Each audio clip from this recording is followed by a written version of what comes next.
Salut tout le monde, j'espère que ça va. Alors aujourd'hui, j'ai envie de vous parler de la hernie discale.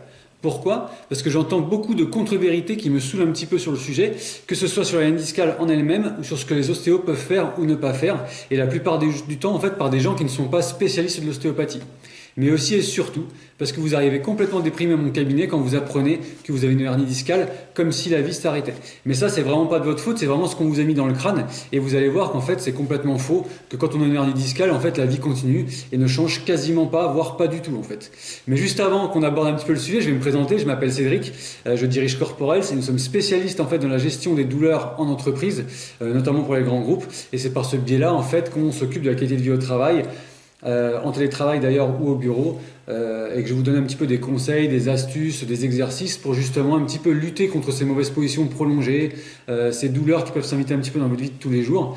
Donc du coup, je vous conseille de vous abonner à notre chaîne pour que vous puissiez vraiment avoir accès à toutes les vidéos et pouvoir avoir connaissance de plein de sujets super intéressants.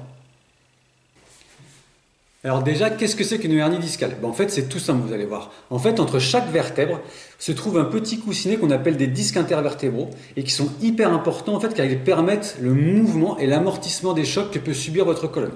Mais parfois, en fait, sous l'effet de l'âge, du tabac, de petits traumatismes, de micro-traumatismes, comme par exemple lorsque vous courez et qu'à chaque impact au sol, il y a des forces qui traversent un petit peu votre colonne, et ben ces traumatismes, ces micro-traumatismes répétés, en fait, peuvent fragiliser votre disque, le déformer, et en fait, cette déformation, en fait, peut former une hernie discale qui, parfois, en fait, peut venir comprimer vos racines nerveuses. Les racines nerveuses, je vous rappelle qu'en fait, vous avez la moelle épinière qui passe au niveau de votre colonne vertébrale, et au niveau de chaque étage vertébraux, vous avez des petites racines qui sortent. Et effectivement, la déformation causée par le disque peut comprimer ces racines nerveuses, provoquer une inflammation et provoquer une sciatique, notamment en fait si les étages concernés sont les étages les plus fréquemment d'ailleurs touchés, qu'on appelle les étages L4, L5 ou L5, S1.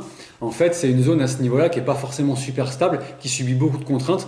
Donc c'est pour ça que les hernies, elles apparaissent le plus souvent à ces étages-là. Et donc là, comme je vous l'ai dit, ça s'appelle une sciatique. Mais ça peut aussi arriver que ce soit dans des étages un petit peu plus haut, au-dessus, où se trouvent les hernies. Et dans ces cas-là, c'est plus le nerf sciatique qui sera touché, mais les racines du nerf crural. Et dans ces cas-là, on appellera ça une cruralgie. Et vous aurez des douleurs qui seront plus à l'avant de la cuisse, alors que sur une sciatique, en fait, vous avez plus des douleurs qui se trouvent à l'arrière de la cuisse. Et en fait, quand on vous diagnostique ça, souvent, bah alors là, c'est le drame. J'entends ah ouais, je peux plus faire de sport, je peux plus rien faire. On m'a dit de faire extrêmement attention. Limite, en fait, vous êtes plus bon à rien et faudriez vous suicider, ça ira plus vite quoi. Alors qu'en fait, ça c'est complètement faux. Avoir une hernie discale, c'est absolument pas une fatalité. On peut se vivre exactement, pratiquement pareil qu'avant. Donc je vous dis pas qu'il faut pas y faire attention quand on est une hernie, qu'on s'en fout complètement. Au contraire, hein, c'est tout le contraire. Il faut vraiment la prendre en charge correctement. Établir un protocole de traitement assez précis et bien le suivre surtout. Mais si c'est bien suivi et que vous la prenez bien en charge, et ben la plupart du temps en fait tout rentre dans l'ordre et je dirais que c'est presque comme si de rien n'était en fait.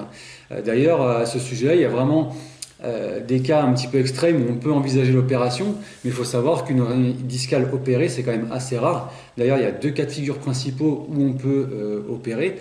C'est lorsque vous avez en fait des troubles très douloureux pendant plus de 3 mois d'affilée sans interruption de la douleur, ou alors lorsque vous avez ce qu'on appelle des troubles sphinctériens, qui font partie du syndrome de la queue de cheval. Ça veut dire que en fait, vous avez des problèmes, vous pouvez vous uriner dessus, vous pouvez vous faire caca dessus, etc.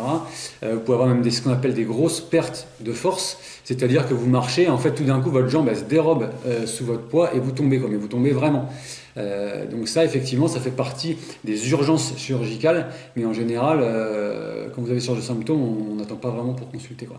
Donc voilà un petit peu les choses principales que vous avez à savoir sur les hernies. Maintenant ce qu'il faut faire pour soigner un petit peu les hernies, on va dire les protocoles un petit peu généraux, c'est souvent en fait il y a plusieurs méthodes qui existent et moi ce que j'ai envie de vous dire en fait si vous voulez c'est que faut juste essayer ce qui marche et ce qui marche sur vous en fait, parce que comme je viens de vous le dire, il y a quand même plusieurs méthodes. Il y a des méthodes qui vont marcher sur vous, d'autres qui vont pas marcher. D'ailleurs, même dans le monde scientifique, en fait, si vous voulez, il y a plusieurs méthodes qui se confrontent. Et en fait, c'est comme un régime, en fait. C'est-à-dire qu'il y a des régimes qui marchent sur les uns, des régimes qui marchent pas sur les autres, parce qu'en fait, on est tous différents, on a tous des spécificités, on est tous assez uniques. Donc, il faut pas hésiter à tester, à regarder, à chercher ce qui vous convient. D'ailleurs, souvent, on disait qu'avant, à la base, il fallait faire vraiment beaucoup d'abdos quand on avait des hernies.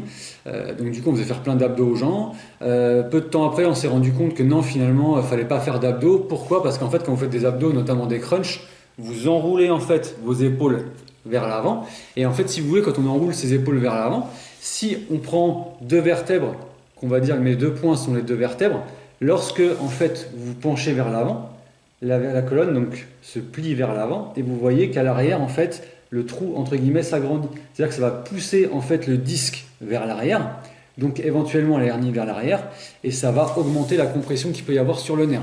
Donc du coup, qu'est-ce qu'on a dit? Non, non, ne faites pas d'abdos, au contraire, faites des mouvements où vous vous cambrez. Parce qu'en se cambrant, effectivement, il va y avoir le phénomène inverse, c'est-à-dire que les vertèbres vont partir vers l'extension, le disque va aller vers l'avant, et donc du coup, en fait, la hernie, elle va rentrer en fait vers l'avant et arrêter de comprimer vos racines. Donc, pour moi, en fait, ces méthodes, elles peuvent se tenir, elles ont chacune leurs avantages, chacune leurs inconvénients. Mais pour moi, c'est pas si simple que ça. C'est-à-dire qu'il faut tester un petit peu ce qui vous convient. Vous pouvez tester les deux méthodes. Pour moi, faire des abdos, notamment du gainage, c'est quand même hyper important parce que les abdominaux sont des muscles posturaux, donc qui vous aident en fait à maintenir une bonne posture.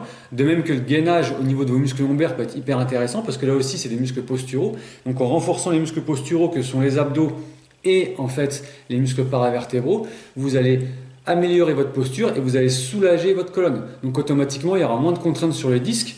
Donc pour le fait que les abdos, en fait, comme ils rapprochent, si vous voulez, votre sternum, là ce qui est ici, de votre bassin et enroulent vos épaules vers l'avant, bah, tout simplement, lorsque vous faites un petit peu d'abdos, après vous pouvez très bien vous étirer, justement pour que les abdos évitent effectivement ce rapprochement-là. À part quand vous les faites, donc vous testez en fait, c'est-à-dire que vous faites des exercices, si vous font mal ou qu'ils augmentent la douleur, bah, tout simplement vous arrêtez, vous en faites un autre, hein, c'est pas plus compliqué que ça. Hein. Donc il y a pas mal de méthodes qui existent, donc il faut un petit peu croiser pour aller aussi chez le kiné qui va vous faire des exercices de mobilité, etc.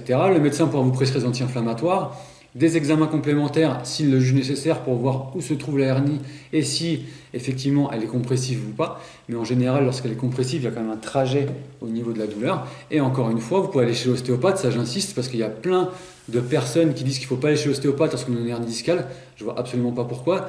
Certains même disent qu'on ne peut pas faire craquer, entre guillemets, lorsqu'on a une hernie discale. Pareil, je vois absolument pas pourquoi, je vois pas quelles sont les justifications en fait. Je vais quand même apporter une justification, moi, un petit peu technique. C'est-à-dire que lorsqu'on manipule une vertèbre, c'est sûr que si c'est fait par un boucher, on va mettre le disque complètement en torsion, et là, effectivement, on pourra reproduire les douleurs et ne absolument pas soulager vos symptômes.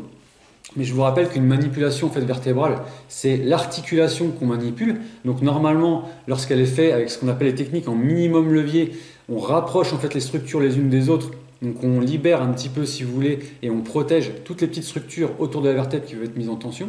Et lorsqu'on manipule, encore une fois, on manipule l'articulation. On ne manipule pas le disque. Et en plus de ça, il y a tout un contexte clinique à prendre en charge au moment de la manipulation. Ça veut dire que si la mise en tension au moment de la manipulation est douloureuse, on ne la fait pas.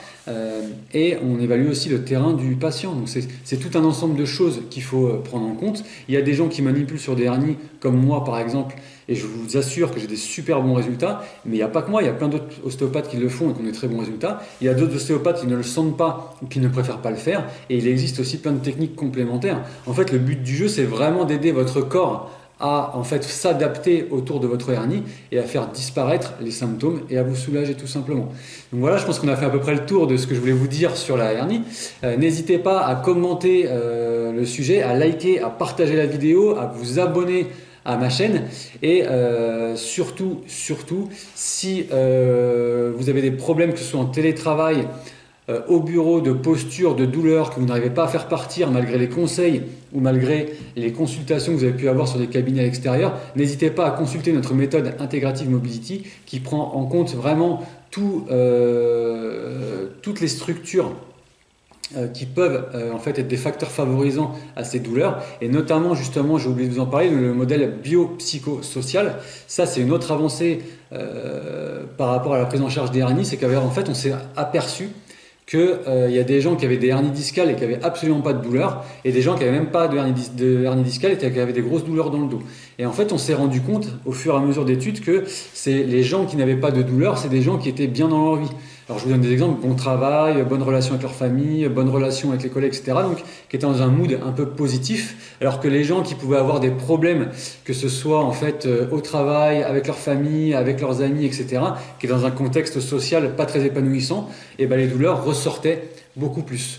Donc encore une fois, là, on en parle dans plusieurs vidéos que je vous ai faites, mais essayez justement de faire en sorte d'avoir un environnement en fait qui soit assez épanouissant pour vous, parce qu'effectivement le corps il fait pas vraiment la différence entre ce qui est psychologique et ce qui est physique. Et donc du coup, lorsque le système nerveux est tout le temps stimulé, notamment par du stress, et ben en fait les structures qui sont innervées par ces mêmes nerfs peuvent recevoir les petites décharges nerveuses, comme les muscles par exemple, et à force de stresser, les muscles qui reçoivent les petites décharges, ils se contractent, et ça peut vous donner effectivement des symptômes douloureux, des tensions musculaires, des contractures, etc.